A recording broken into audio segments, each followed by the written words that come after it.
Good afternoon, everybody. It's Friday, the 6th of September. You're here at Lunch and Learn. Today we have a guest speaker, Rob Coben.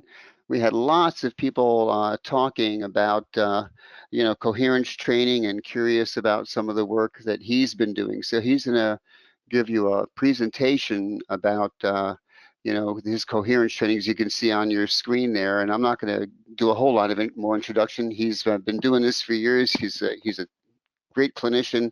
He and his wife Ann work closely with autistic kids. It's a passion for them. And Rob, we really appreciate your time today, and it's all yours. Okay, thanks, Rob. Appreciate it.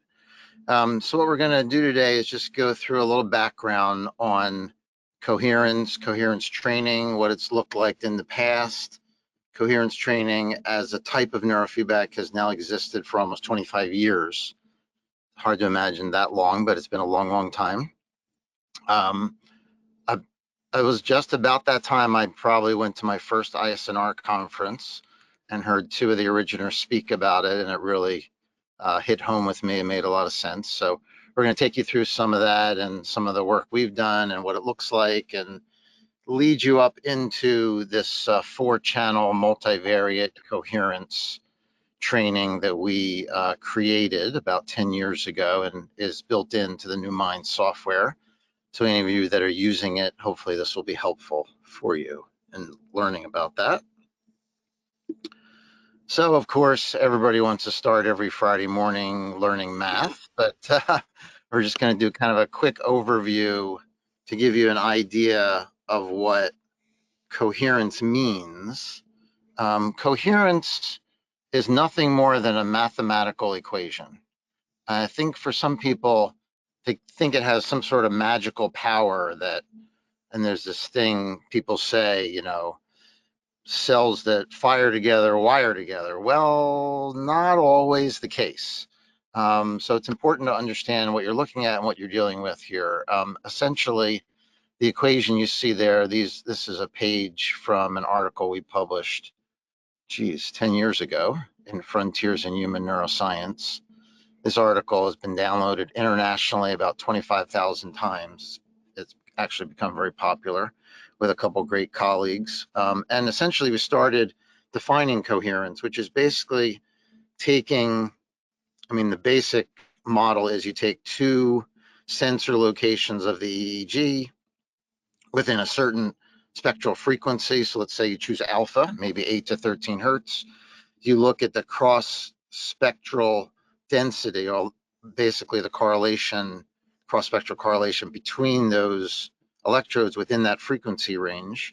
And then you divide it by an equation also cross matching the activity from those two electrodes. And the basic idea is that this gives you an equation of the similarity between what's happening at those two places in time, but eliminating the amplitude in the EEG. That's very important. There are measures of similarity like co-modulation, for example, where you want to look at amplitude. You're looking at how amplitude changes together or separately. In coherence, you're eliminating amplitude. So what that means is whether you have activity at 100 hertz, 100 microvolts squared or 1 microvolt squared, it doesn't matter. Coherence is separate from those amplitude rise and falls. But it became, when this equation was first created, I think this is like the late 60s, it became abundantly clear that in that equation, there's what we call real co-spectrum or real data and imaginary data that enters the picture. Well, how's that possible? Well, the influence of the activity on two surface electrodes gets impacted by something called volume conduction, which is the activity actually starting deeper in the brain and rising to the surface of the brain. So it affects multiple areas at once. And this relationship can be affected by what's happening between other electrodes. So if you're looking at C4 and T4, the influence of P4 on both C4 and T4 can come into play. So right away, we know that there's something in this coherence equation that is real and something that is imaginary. And that's very, very important in understanding the data that we're looking at. And we'll come back to that in a little bit. So coherence training as a new form of neurofeedback began about 24 years ago. I think Kurt Thornton was the first to publish in that area, and then Joseph Horvat and Jonathan Walker came along shortly thereafter. Originally started in head injury, progressed into learning disabilities, seizure disorders, etc. And one of the things, again, that we noticed very quickly is that different EEG systems may call something coherence, but how they calculate it may be different. So you may have something called spectral correlation. You may have comodulation. You may have coherence. You may have phase synchronization. There's other terms for these things. There's probably about 10 different terms. So you want to make sure what you're dealing with is actually coherence and follows that equation that we just talked about. So early on, Kurt Lee Thornton out of New Jersey published in the Journal of Head Trauma Rehab in the year 2000. So we are almost 25 years ago. And he showed these learning curves where training coherence between locations for it to increase would enhance memory scores in people that had head injuries. Very simple way of showing that. After that, again, Jonathan Walker and colleagues working in head injury cases showed that if they did coherence in different combinations, they would improve recovery from head injuries. We won't spend too much on all of this stuff. They then moved on to working in epilepsy. I mean, they knew that SMR training was a viable way of helping people with seizures, but tried to emulate this coherence model and found that there were reductions in seizure activity as well as a result of just using this way of approaching neurofeedback. And we'll get to that a little bit later, where we actually compare the effects of coherence and SMR training on seizure disorders. So here's a study published by, I think it's an Italian group, published in Clinical Neurophysiology, again, about 10 years ago, where they took stroke patients that were in hospitals with hemiparesis or motor impairments, and they did what's called alpha band coherence over those areas you can see in orange here, over the motor strip, and found that if they enhanced coherence, their motor recovery improved as well. So beginning to see lots of different applications of this.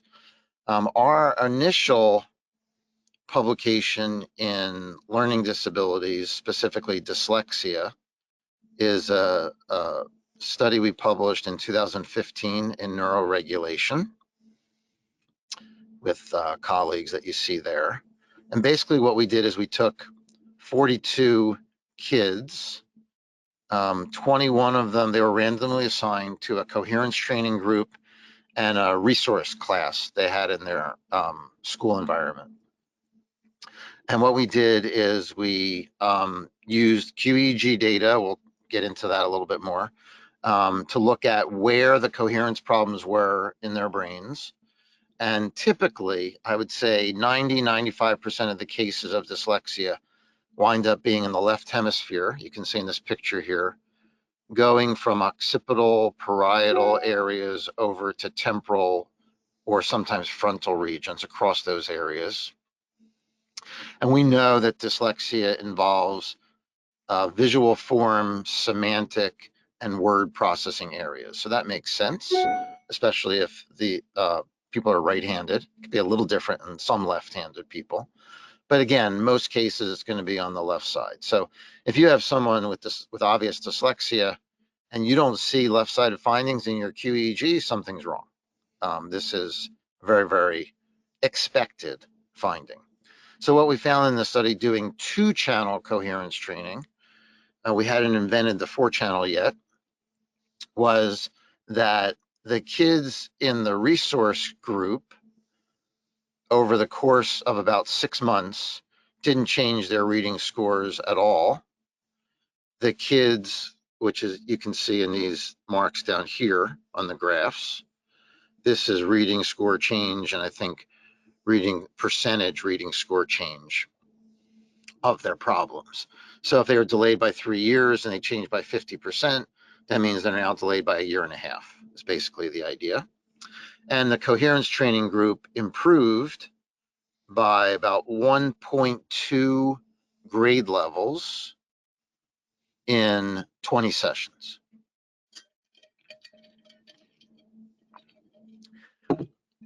I just want to let that sink in a little bit, because there is no dyslexia intervention that does that.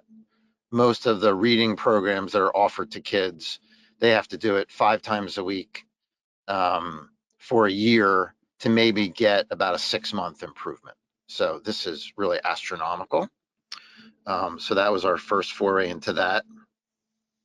About the same time, a friend and colleague of mine, Martin Arns in the Netherlands, did their own dyslexia study where they looked at kids with reading delays and other delays, but they were designated as having dyslexia. And they did their own QEEGs and coherence analyses. And they did not find the problems in the left hemisphere that we talk about. They found problems in the right frontal lobe, and which they actually found was a pattern of hypercoherence. So they downtrained coherence in the right frontal lobe, and they found that the kids' spelling improved, but their reading did not improve at all. So we've got a really big difference between 2 different studies here. So being that we were friends, when that study came out, I said to him, we talked about it, and we were wondering why they were so different. I'm like, I was just curious, would you mind sharing your data? Because I think we'll look at it with a different coherence system. Excuse me. So essentially, their data looks like this top line, which could be any analysis in any software that looks at coherence in what we call pairs. And what that means is you're looking at coherence values between 2 sites at a time. Okay. Is there a question somewhere? Something's jumping up and down for me here. No, there isn't, but I don't know why that's jumping. Maybe No problem. Aaron. Yeah, no problem. Yeah, somebody had typed in a question if you can explain what cross-frequency coupling is. Yeah, it's not really related to what we're talking about, but cross-frequency coupling is where you get similar changes in areas of the brain across different frequencies. So it might be theta and beta or theta and alpha. When we talk about coherence, we're talking about within a single frequency where we're measuring it. So it's a very different concept. Okay, so let's go on here. So what you see at the top here in red is this hypercoherence that they saw in their data, where they then trained coherence down. We looked at the data in a different software system that we used to use back then called NeuroRep, that looks at coherences in what's called a multivariate format. That is, the contributions of all 19 electrodes are taken into consideration in a principal components analysis to then pull apart where the coherence problems are. And where you see these spaces in the left hemisphere is where the coherence problems would be. Excuse me. So essentially, looking at it in a different mathematical way gives you a totally different result, and will give you a totally different way of training in neurofeedback.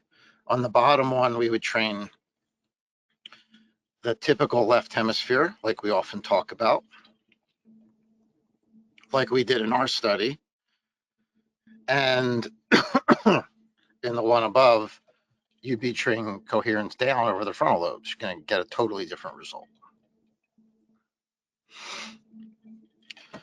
Another study where we looked at, this is now 14 years in the past, where we compared studying autism, an interest of ours, where we looked at some basic two-channel coherence training compared to symptom-based neurofeedback. There was a study done years before this where they took kids with autism, and if they came in with speech problems, they would train in the left hemisphere.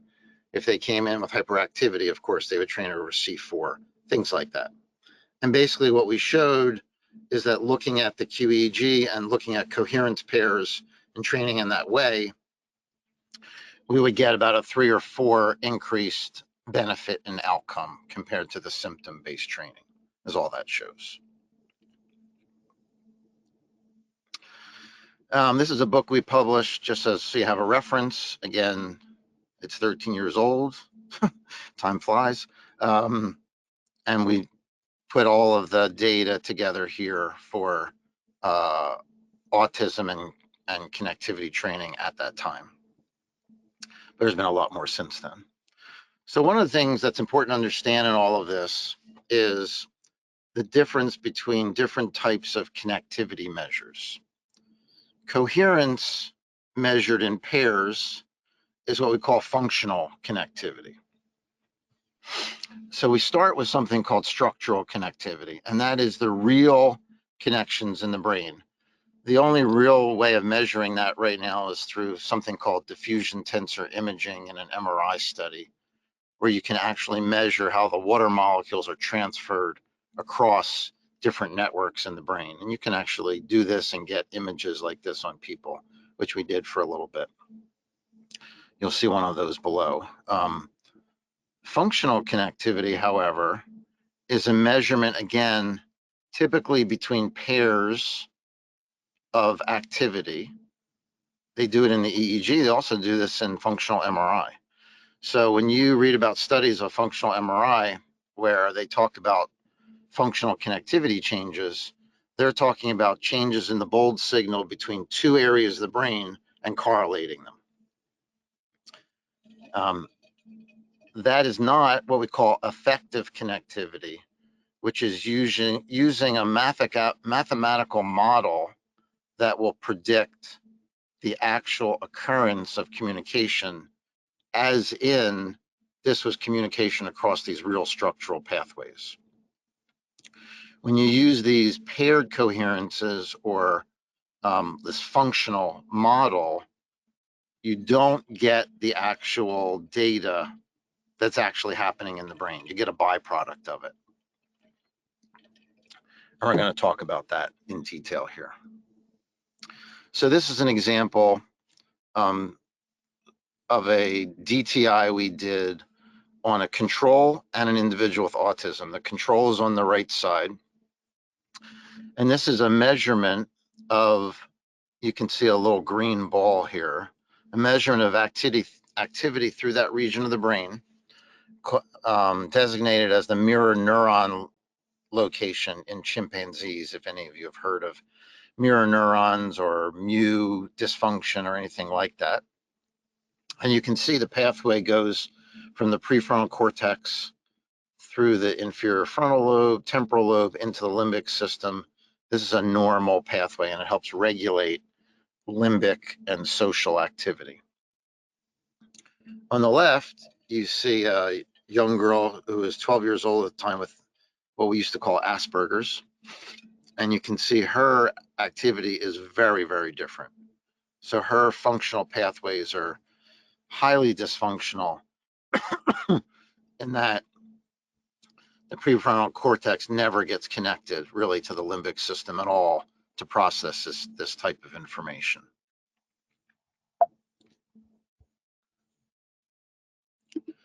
That same individual had a QEEG done,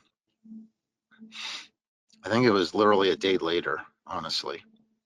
On the bottom, you see their functional or pairwise coherence metrics. And what we should see is a problem all along this right hemisphere, frontal, temporal, really from front to back portions of the brain like you see here. In the pairwise metrics, you don't see anything like that. You just see a little bit of a problem in the front there, a little bit in the back on both sides, but there's nothing connecting that whole hemispheric area involved in this. Whereas in the multivariate principal component analysis, coherence analysis above, you see that whole right hemisphere has that gap in it. So it is now emulating what's actually seen in the real pathways in the brain, whereas these pairwise metrics are not. That's really, really important for anyone that uses QEEG measurements of coherence to then formulate neurofeedback plans. And it's doubly important for anyone that uses Z-score training of coherence to improve people's functioning, because you're not getting the true accurate information that's happening in someone's brain. Sorry to tell you. Here's another example of this.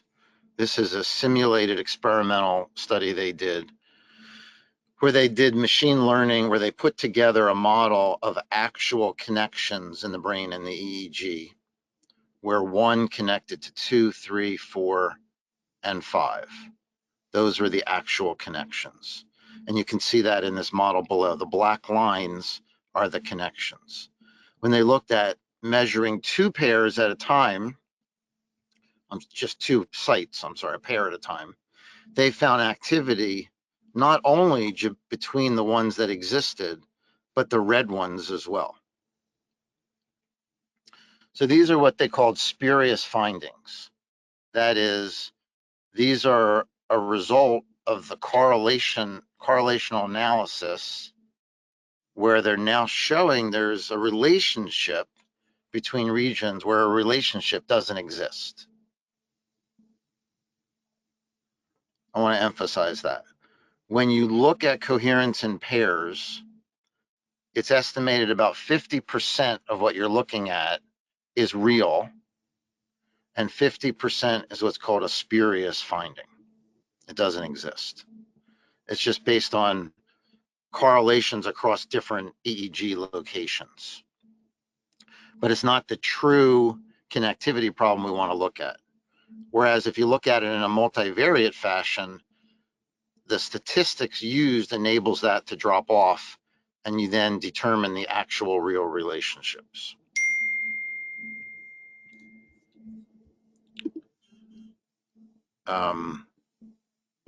Get to this one. Here's another example where they looked at this 1 to 2 to 3 to 4 to 5, 5 went to 4, and 5 went back to 1. So you have reciprocal relationships. This graph down here it's basically a cross correlation matrix where the diagonal is 100%. So just ignore that. But they're showing there's a coherence relationship between every location, because there's blue peaks in every box. But that does not actually exist. And the only way to get to from here to the real relationship, which is this last one, was to do something called partial directed coherence function, which is essentially a result of what's called Granger causality, or like a multi-regression equation, where you're using multiple locations, multivariate analysis, to figure out where the actual problem is. Okay. So again, when we use, I'm just going to kind of drill this in a little bit over and over again. When we use coherence pairs, we're subjected to a lot of error. When we use these more autoregressive multivariate techniques, we can find the true relationship. And we've shown that when you find the real values and you train those, people get better a lot faster. And it's with a lot less problems along the course of training. Here's a look at an individual or studies of depression. And essentially, you can see where the problem is in the left frontal temporal lobes. Very common findings. We know about that. Here's your pairwise coherence analysis. And here's your multivariate. And here's a Granger causality analysis. Where the blue is where the problem is. So we have the technology to find these problems. The issue is the most popular way most people in the field use to look at coherence is not the way to do it. It actually gives you wrong findings, which will point you in a direction of training things that aren't the real problem. So it's a major issue happening. So again, I don't want to run out of time on you guys. If you have questions towards the end here, try to get through this. Again, about 10 years ago, I was at a conference working with some people, and I knew about all this. This was not new news at that time. And I said, it'd be great if we could invent, because we were doing 2-channel coherence at the time, where we could invent a method of using maybe 4 channels where we could do multivariate coherence training. So that's essentially what we did. And this study compared, again, Frontiers in Human Neuroscience, published in 2018. This compared 2-channel training to 4-channel training, and essentially you get about a 4 times better effect with a 4-channel multivariate training than with 2-channel coherence training. The way it's calculated is very important, because we're not just looking at training, say, C4 to T4, train that coherence up, and then later train P4 to C4, and then later T6 to T4. No, we want to train all the combinations together simultaneously so they all learn to work together better. So we do this with 4 channels where we run basically a phase synchronization or coherence between each of the combinations of them. And then we take the 3 possible shared combinations. So A is the coherence between A and B, A and C, and A and D, and you average the value back to A. Okay, so that's going to be somewhere between 0 and 1. You do the same thing for B, C, D, and then you average all of them together to get a single metric, which we call QPS average, quad phase synchronization average. And that's the one value that you reward to increase multivariate coherence.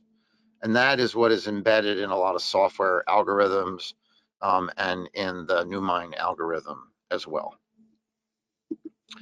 Along the way, we determined that there could be a few different ways of going about this. You could train the average to go up or down, usually up.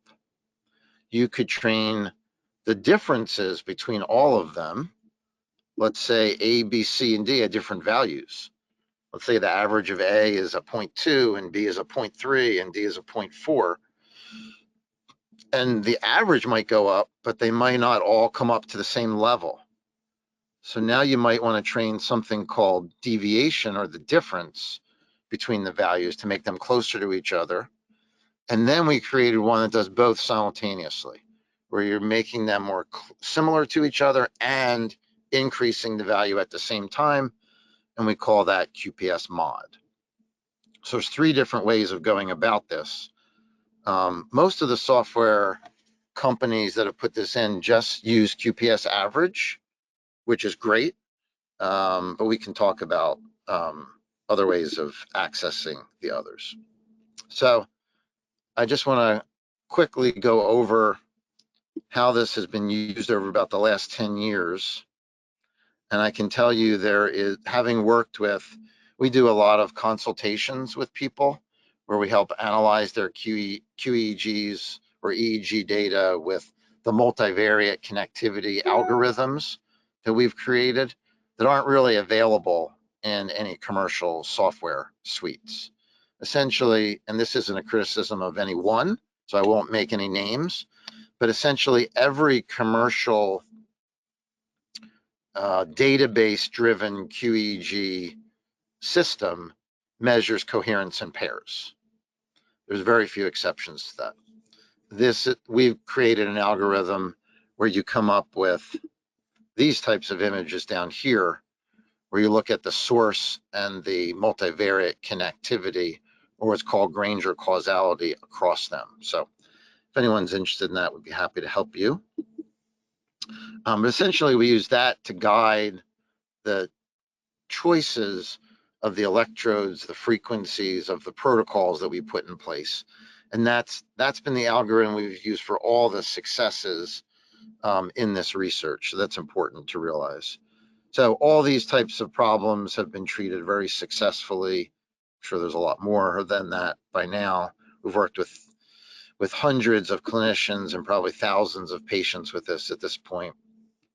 Research studies have been done in all these populations: traumatic brain injury, epilepsy, learning disability, autism, depression, developmental trauma, anxiety, all of those types of issues that cover a lot of, I think, of what a lot of us see and work with. And all of them have shown significant changes. And I'll just try to highlight that a little bit here.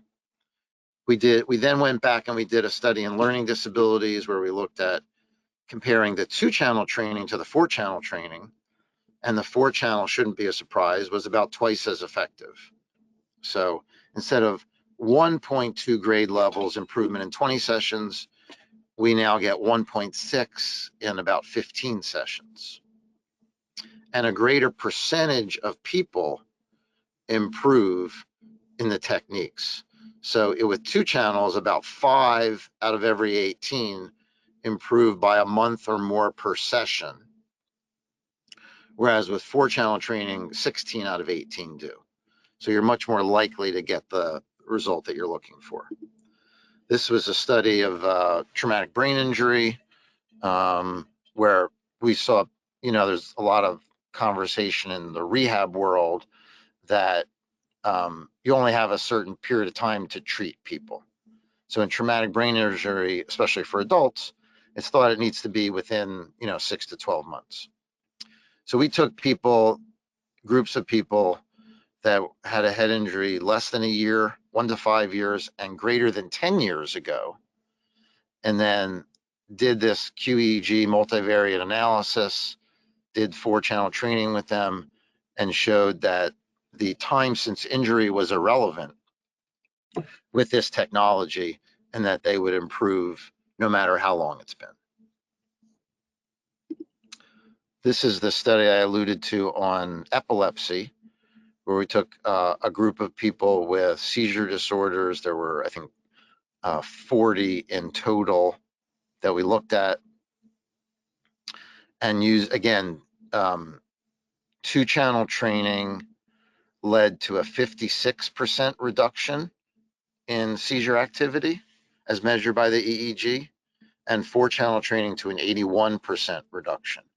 If you look at all of the studies in SMR training over the years, there's an average of about 50% reduction over about an average of 36 sessions, whereas ours are in half that time. So there actually is a big difference. And there's new research to suggest, as you might imagine, if you understand what happens in a seizure, that seizure disorders essentially are a connectivity problem, that the regulation of the neuronal activity is basically removed and it fires out of control, which is what a seizure is. This was a group of studies in autism. Again, the blue lines are 2-channel training, the green is 4-channel training. And you can see in every instance, with every sort of rating, even neuropsychological testing, the 4-channel training has a better outcome.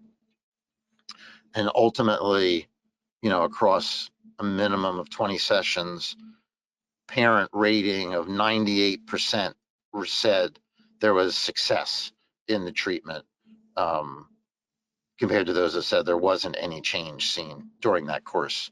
Of course, therapy would go on longer than that for autism, but that's a big deal. A lot of the studies in ADHD suggest only about a 60 to 70% improvement, even though based on group averages, you show that neurofeedback helps kids or adults with ADHD more than placebo or control group or what have you.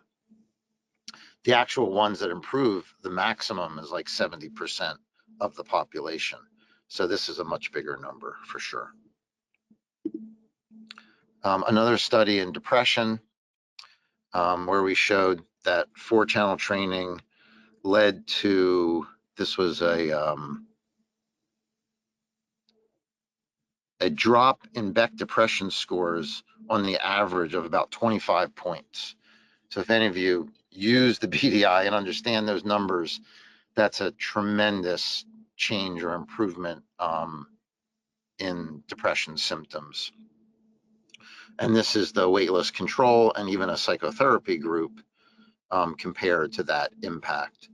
We also showed that if we call these people back 2 years later after they did the neurofeedback, they're still improved.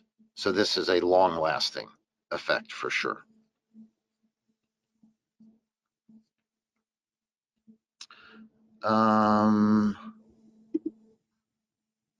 There was another study here in developmental trauma. I'm kind of gonna, if any of you want these slides, you're welcome to them, but I'm gonna kind of skip over this a little bit because we're gonna run short on time in a little bit here. But essentially what we showed is that the multivariate training significantly improves symptoms of developmental trauma, PTSD, etc., based on client ratings, therapist ratings, and QEEG findings, specifically related to long-range connectivity improvements with the training. And then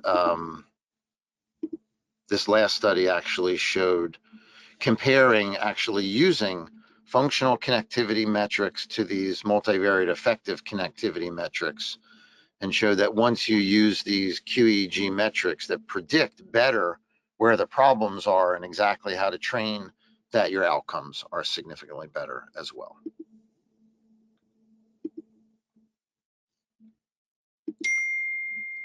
So I'm just going to jump ahead a little bit here, unless there's any questions anywhere. All right, I'll just keep going. So essentially, you know, there are several neurofeedback systems that have now put this algorithm into practice. And I know that you guys have access to this as well in NewMind. Eager was the company where it first started. Brainmaster has done it. There's a company called Divergence Neuro, which is a relatively new company, Nexus. And we've designed our own software in a BioEra design. And I'm just going to show you a little bit what that looks like so you can see how it works, essentially. So here's images of the setup of a protocol after the QEEG multivariate processing is done. So you can set up your 4 electrode locations. I don't know how well you can see it down here. Maybe I can make this bigger. Oh, there you go. And you can put in your frequencies for your different bands. And essentially you're setting up a coherence band, which is 99% of the time you're rewarding coherence to go higher.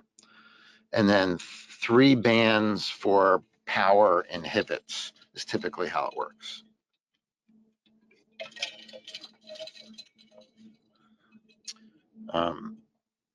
And typically you'll have a low frequency inhibit. You might have, you know, an alpha or a low beta, and then maybe a high beta or EMG inhibit as well. Okay. Once you do all of that, you can then check impedance live with the individual. And here it just measures your levels of impedance. If you're not doing that in your own work, that's crucially important, because if you allow noise into your signal when you're doing coherence training, it will dramatically impact the calculations. So your impedances should definitely be below 10 kiloohms, and across the 4 channels, they should be within 5 to 10 kiloohms of each other as well. You wouldn't want one at 15 and one at 2 and be training those differences, because part of your training is now training that, not the actual connectivity issues. So here it is once it's all resolved down below with a little bit more work. And then this is essentially what it looks like live as it runs.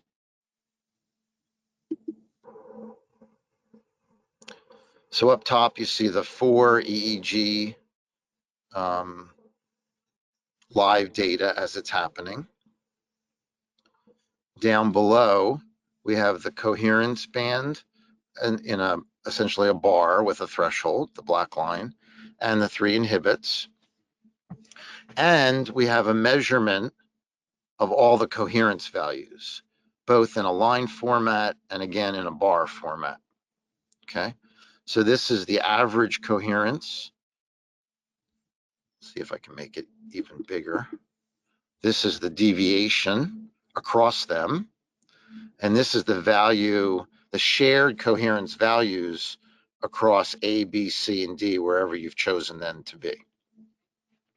In this example, it's very interesting, coherence 3 is much lower than the first 2. So that's something you'd want to watch over the course of training to see if that changed with and improved with training, or everything just went up a little bit, but there was still a difference. That's a point at which you might use a different mode like deviation or QPS mod to try to rectify that as much as possible. And our goal in doing the training, as we provide the feedback, which is usually video, Netflix, YouTube-like feedback, but we still want these things to show so people can work on training them discreetly and specifically. So if there's a problem in that one site, someone could just look at that bar and try to raise that during the training. Or if there's a problem with one of the inhibits, they could focus just on that and improve it in that way. And then here's an actual session as it goes. And essentially the way it's set is when they're all green, that's a reward condition where they will, the video they're watching shows in full color and brightness. When anything trips a threshold or it turns red, the video will get a little darker, one step at a time. Basically the way that works. You can see that happening right there. And again, you know, it looks like for this person, there's a low frequency inhibit that sometimes goes up. This is an alpha inhibit that goes up. So we can direct their attention to those to try to change and improve that as the session goes on, as well as the coherence values. So here you see that third one does go up a little bit, but is lower than the others. So again, we want to direct their attention to that to get that level of improvement as much as possible as well. Okay. So whatever method you're using, hopefully you can do this in your own software. You want to be able to look at the feedback if it's a video, see the video, but you also want to look at the feedback of all the things that you're training so that people can learn how to change those as they progress. It's just kind of a basic neurofeedback concept. Hopefully most of you would have. And then what we can do after the session, we have built-in method in the software to look at all the results. So this is a result of the coherence across the session. And we can see that over the entire session, this blue line shows it went up. And there are periods of time where it does better. and is increasing. That's what we want. Here's the lower frequency inhibit. We see that it goes down from about an average value of 7 to about 5, which is about a 30% improvement over the course of the session, which is actually really good. So we want to verify that people are actually making the changes that we want them to make. We want to show a learning curve, which is what this is.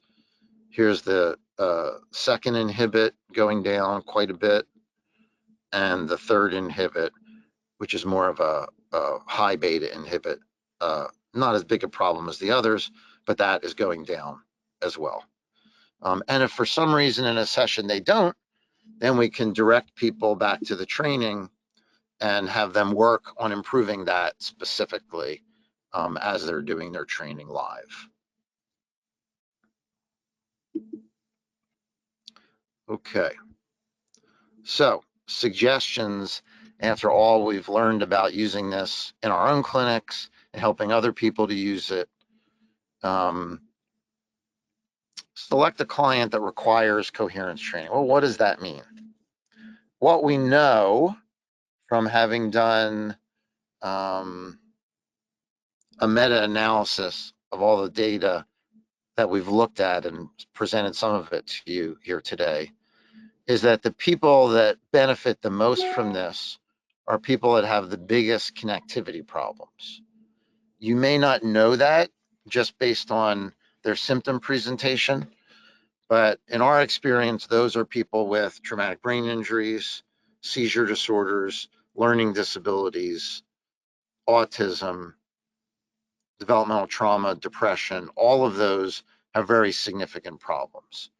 Now, you may have cases that have other problems that still could benefit from this, or in a QEEG analysis would show problems, but those are kind of the big ones. You always want to start this with at least a 19-channel QEEG analyzed for multivariate connectivity problems, okay?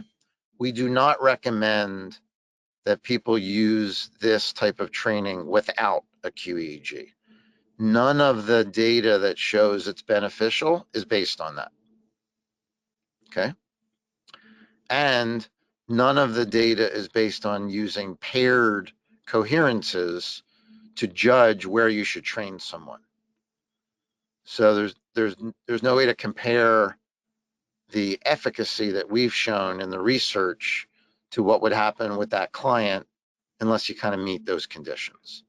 And again, we're happy to talk to anybody or help you do that if that's of interest. If you're new to doing this type of therapy, we definitely recommend that you receive supervision from people who have done it before with lots of different clients, because people respond differently.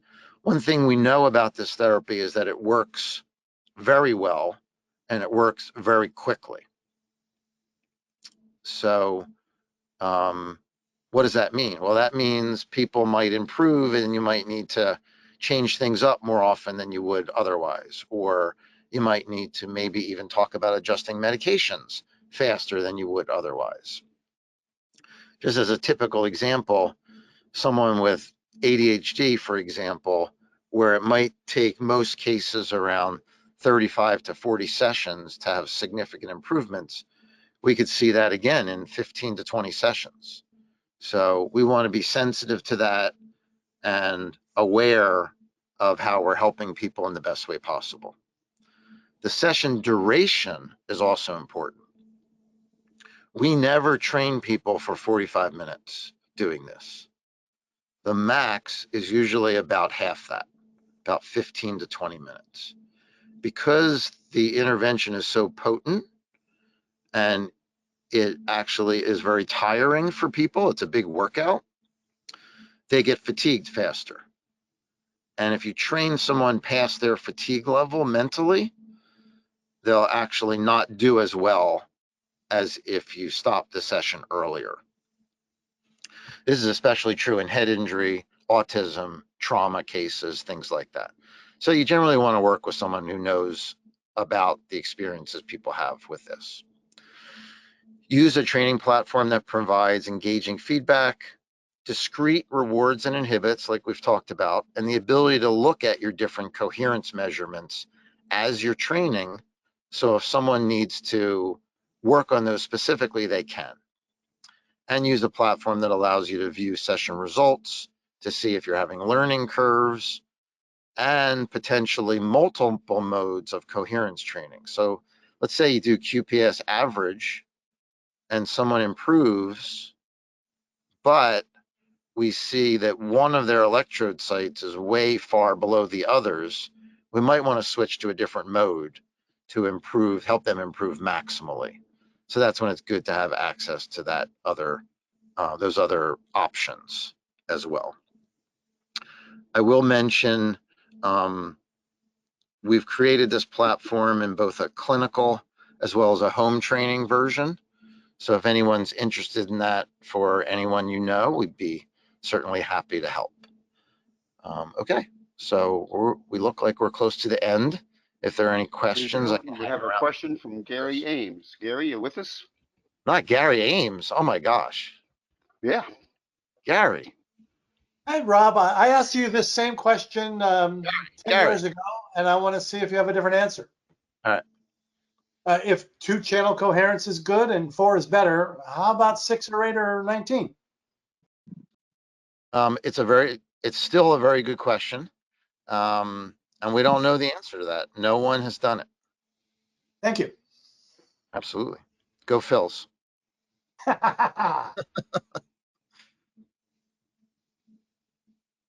Anyone else? All right. How about doing amplitude training at the same time as the coherence? Also a very good question. So essentially that's what we're doing. So if you go back and look at this, you're doing coherence training in your reward band. Whether you train it up or down is up to you, but that's what's happening there. Your 3 inhibits are basically amplitude down training. So this is actually doing coherence and power training simultaneously. You're not rewarding increases of coherence and increases of certain amplitude at the same time, but you are typically doing down training of amplitude or power simultaneously. Why not? So it's actually both together at the same time. No reward frequencies. So we have not done it, but I think within a software, you could turn the inhibits, you could just essentially up train it instead of down train it, and that would become a reward of power. Okay. So that would be one way of doing that. Yeah.